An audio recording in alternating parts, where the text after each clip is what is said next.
I'm Mark Alyn for Health Crush, and I'm with Dr. Decker Weiss from Peace Possible. Dr. Weiss, welcome to Health Crush. You travel the world helping people who really are in need, medical need. Explain that. Well, there's good portions of the world that, due to war, famine, government conflict, their own bad ideas, end up in really bad situations where they don't have access to health care, nutrition, food, blankets, basic necessities, and those numbers are going up. And it's not only where those things occur now, it's where they happened even 20, 30 years ago. Like example, there's refugee camps that really were born and built 50 years ago, and these people still don't have sustainable lives. So with Peace Possible, we research that. We try and explain to the governments that are hosting these camps and research areas or poor areas what's going on with their people, and then we try and bring in solutions. In addition, we're also trying to provide good basic medical care. Let's talk about that, because you're an ND and a cardiologist. So do you do a combination of allopathic, or what we consider in the U.S. traditional healthcare, and blend it with alternative, or are you the other way around? I do what, I'm really spoiled. I get to do whatever works the best. Yes, you do.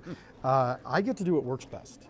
And for example, I was in an area after Mosul fell outside Iraq, and there was a kid with pneumonia, and this kid had been on ciprofloxacin, an antibiotic that usually takes care of pneumonia. But it also happens to have a lot of resistance. The body gets used to it real quick. The bacteria can fend it off. And so there I used this silver hydrosol combination. A company called Sovereign Silver gave it to me to use, and that worked. And Sovereign Silver donates a lot to Peace Possible. They're ridiculous. They donate whatever I ask. That's great. Yeah, thank you, thank you guys. And it's a great product too. Yeah, it is. Sovereign's been really good to me. Scott Clouden and the team, Dave Barshas, I call them up, I say I need 300 bottles and going here. They're like, where do you want us to ship it to? And it's good because it's a technology that we know goes in, we know how it works, we know how it leaves the body. There's no massive science here, and it's real flexible. If it's an affected ear, affected lungs, dysentery, there's a lot of different models I can use with it.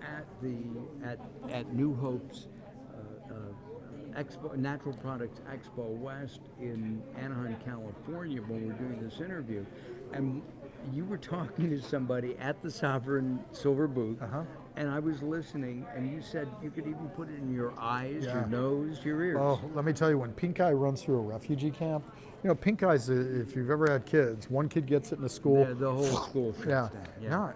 I've used it for pink eye, and it also doesn't really burn. Because if one kid sees another kid screaming, then getting the next kid, and you've got them lined up, 300 of them, and you've got a mother that is prying open children's eyes, it's horrible. It's just brutal. I'm a cardiologist. I was used to people that were just out of shape and all that stuff. Now it's kids that are going through this. So the nice thing is it doesn't give them that burning feeling either. Right. And usually in a couple days it's gone, and you'll really halt that spread of it. Really neat stuff. And so that's a special kind of silver, and that's something that silver's been used since for 4,000 years. You're right. I mean, whether it was Romans with a silver cup, those ions would go into the wine or water and disinfect it, or it was a silver spoon in the Dark Ages. Right. Heck, in Arizona, where I now reside, people used to flip a few silver dollars into the water barrels because they knew people didn't get sick.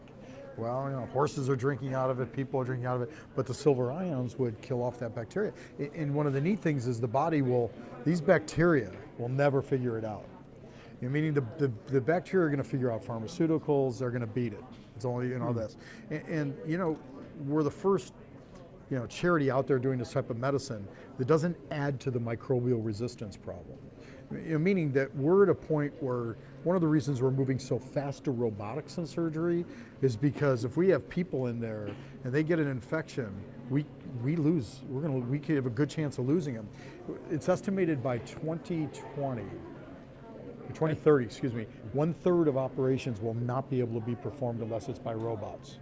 because So there won't be physicians in the room? no, because once there's people, if they get an infection, we can't get the infection anymore. By 2050, 10 million people a year are going to die from microbial resistance. MRSA. MRSA, E. coli, Campylobacter, there's a bunch of characters. MRSA, see, we say MRSA because we're doctors. We can't say MRSA. We have to say MRSA. Oh, right? okay. Yeah. Well, That's right. I can, I'm not a doctor. We don't say bun, we say BUN, all right? You know, Okay. that stuff. But it's a huge problem, and I'm honestly the only medical charity that is not adding to the microbial resistance problem. And at the same time, you're also doing some things. You were talking about being in Iraq, where the people really want herbal remedies, herbal They do. teas. They I find do. that fascinating. You know, it's not so different around the world as it is here. I mean, here we are at this giant convention, 80,000 people a day are going through it. Why? Because, let's pick on integrative medicine for a Sure. second, okay? I think I'm qualified to pick on integrative medicine. People don't want it. It's a fallacy. They want a pill to be fixed. No, they don't. Well, yes, we all want that. No, what they want is integrative medicine. Who says, no, I want to be on meds and supplements? Nobody says that. I've been treating patients for 20 years as a cardiologist. You know what they all want? I want out of the system. I don't want any more stents. I never want to have bypass again, or I don't want to have those. I want to avoid it all. That's what I want to do. And so when you're in Iraq, it's in former English colony. They have tea time. When you show them a tea that's for their gas and bloating, or a tea to help them sleep, they'll take that a million years ahead of pharmaceuticals. Wow. A million years. That's fascinating. You travel a lot. Some personal things. Your wife and your family, your kids, they're all supporting you? They are. I'm pretty lucky that way. When I approached my wife about not practicing as much, selling to practice, she's like, you got to be happy. My wife, she is self-sufficient. She was a single mom when I married her, self-sufficient. It stayed that way, and it's been good. This year, I'll be working in Africa and Senegal again, and I'm actually bringing them. My 9-year-old is going to come with me. My wife speaks French as well, so it's going to be really neat that I can, show them what I do. And that'll be a lot of fun. And it's something I could have never done in cardiology. I can't bring them in a cath lab, or something like that, or bring them into my office for a day. Sure. They kind of did it, but this is, I don't know, it's maybe when a baseball player gets to play in the World Series, they bring their family to watch. This is my World Series. We were walking into this room, and my phone rang, and my son invited me to go to the movies. There you go. That's good. Thanks. It makes you feel good, and you can show what you're doing. Give me in 1 minute an overview of Peace Possible, and the question is peace possible? Peace is possible, yes. Okay, peace will be possible when the majority of the world decides that we don't want war, we don't want poverty, we don't want that, and we decide to do things about it. And that's not us versus government, because government are people too. It's when the majority of us are sick of it. And I think the majority of us are sick of it. I think when I look at things like social media, Facebook, when I look at the young people, I know everybody's scared of when the millennials are starting to run things, but I'm encouraged. I think it's the most inclusive group. I think that they know the world's polluted. I think they know that medicine has a ton of problems. We're fraught with these things, and I think they're ready to take it on. Peace Possible is, in essence, it was born out of researching intractable conflict, looking at, why do 17-year-old ISIS soldiers kill 25 children in a horrible means? What went wrong? Now, you need economists as part of that. You need sociologists, you need government people, but nobody looks at the medical. We do. So we not only go in, and I have done testing, research, looking at brain chemistries of ISIS captures.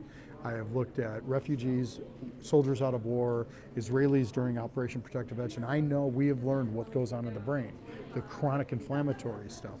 And so not only do we provide care, but we get them sleeping, get them thinking, get them focusing and concentrating, because if we take all the people who are refugees, who are living in cycles of violence, whether it's East Los Angeles or the south side of Chicago or Iraq, if we take all those people, and those people do not have the cognition, the skills to go to school, to learn a trade, it's not hard to pull a trigger.